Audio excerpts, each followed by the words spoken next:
ஏத்தரில் பார்த்தீங்கன்னா உங்களுக்கு டயர் வந்து புதுசாக இருக்கும்போதே ஸ்கிட் ஆகும் நீங்கள் சடன் பிரேக்லாம் அடிச்சிங்கன்னா. ஏன்னா அதுக்கு ரீசன் பார்த்தீங்கன்னா இந்த பிரேக்கிங் தான். பிரேக்கிங் பார்த்தீங்கன்னா பிரேக்கிங் பெர்ஃபார்மன்ஸ் நல்லாயிருக்கும். ஆனால் அதுக்கேற்ற டயர் வந்து உங்களுக்கு கொடுக்கணும். ஒரு 100க்கு மேலே இருந்ததுன்னா டயர் ஓகே, உங்களுக்கு ஓரளவுக்கு ஸ்கிட் ஆகாமல் ஓட்டலாம். இந்த வண்டியில் வந்து 90-90-12 தான் கொடுத்துருக்காங்க. பட் பிரேக் அடித்தா ஸ்கிட் ஆகும்.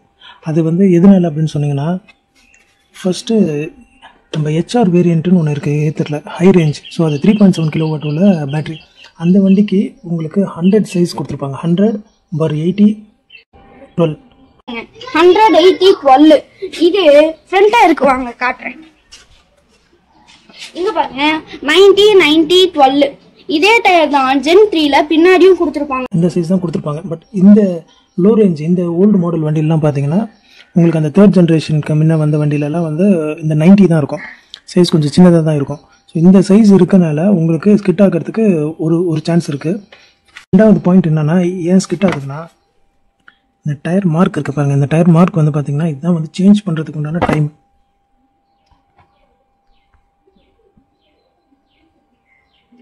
இந்த மார்க் தான் வந்து சேஞ்ச் பண்ணுறதுக்கான டைம். அது அந்த மார்க் வரும்போது நீங்கள் ரீப்ளேஸ் பண்ணிட்டீங்கன்னா உங்களுக்கு grip இருக்கும். புது டயராக இருக்க வரைக்கும் உங்களுக்கு நல்ல grip இருக்கும். நான் உங்களுக்கு ஃப்ரண்ட்டில் காமிக்கிறேன். இங்கே பாருங்கள், இதில் வந்து இந்த மார்க் எங்கே இருக்குது பாருங்கள். இவ்வளோ grip இருந்தால் தான் உங்களுக்கு வந்து இந்த சின்ன சின்ன ஸ்கூட்டர்லாம் வந்து உங்களுக்கு பர்ஃபார்மன்ஸ் நல்லாயிருக்கும். அந்த பிரேக்கிங் இல்லைன்னா ஸ்கிட் ஆகும்.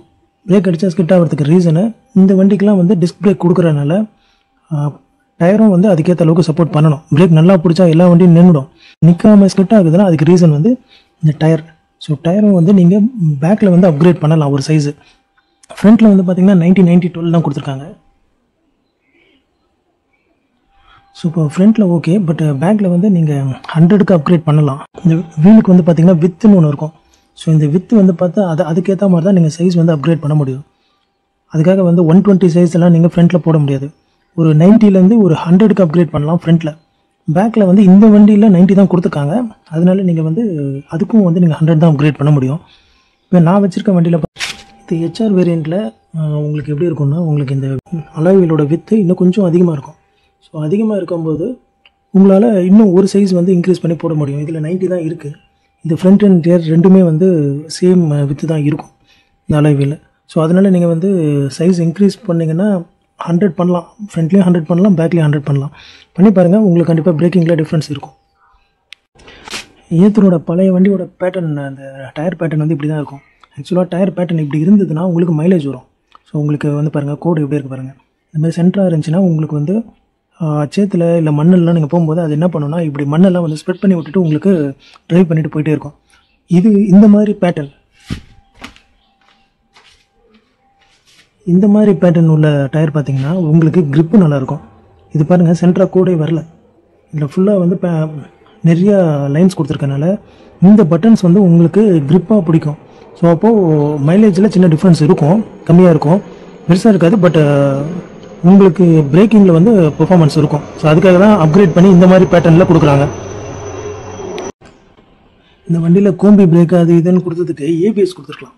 ஸோ ஏபிஎஸ் இருந்துச்சுன்னா உங்களுக்கு ஸ்கிட் ஆகாமல் போகும். இங்கே பாருங்கள், இதில்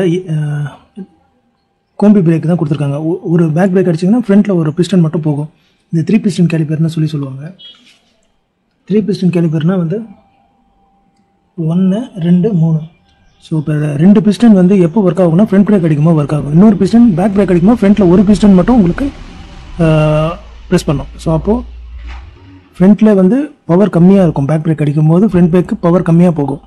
ஸோ பேக்குக்கு வந்து அதிகமாக போகும். அதிகமாக போகும்போது என்ன ஆகும்னா பேக் பிரேக்கு அடிக்கும்போது ஸ்கிட் ஆகுது. உங்களுக்கு இந்த டயர் நல்லா இருக்கிற வரைக்கும் ஓரளவுக்கு நீங்கள் மேனேஜ் பண்ணிக்கலாம். டயர் ரொம்ப தேஞ்சு இருந்துச்சுன்னா ஸ்கிட் ஆகிறது கண்டிப்பாக ஸ்கிட் ஆக தான் செய்யும். ஸோ இவங்க ஏபிஎஸ் டூல் சேனல் கொடுத்துருக்கலாம். இப்போ நம்மளோட அப்ரிலா பாருங்கள், 2019 வந்த மாடலு. இதுலேயே பாருங்கள் ஏபிஎஸ் அப்போவே கொடுத்து வச்சுட்டாங்க BS4.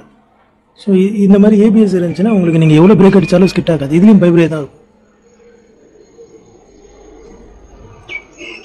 இங்கே டயரும் பெருசாக கொடுத்துருப்பாங்க. Weight 120 kg. இது நம்ம ஏத்தர் வந்து பார்த்தீங்கன்னா 110 இருக்கும்.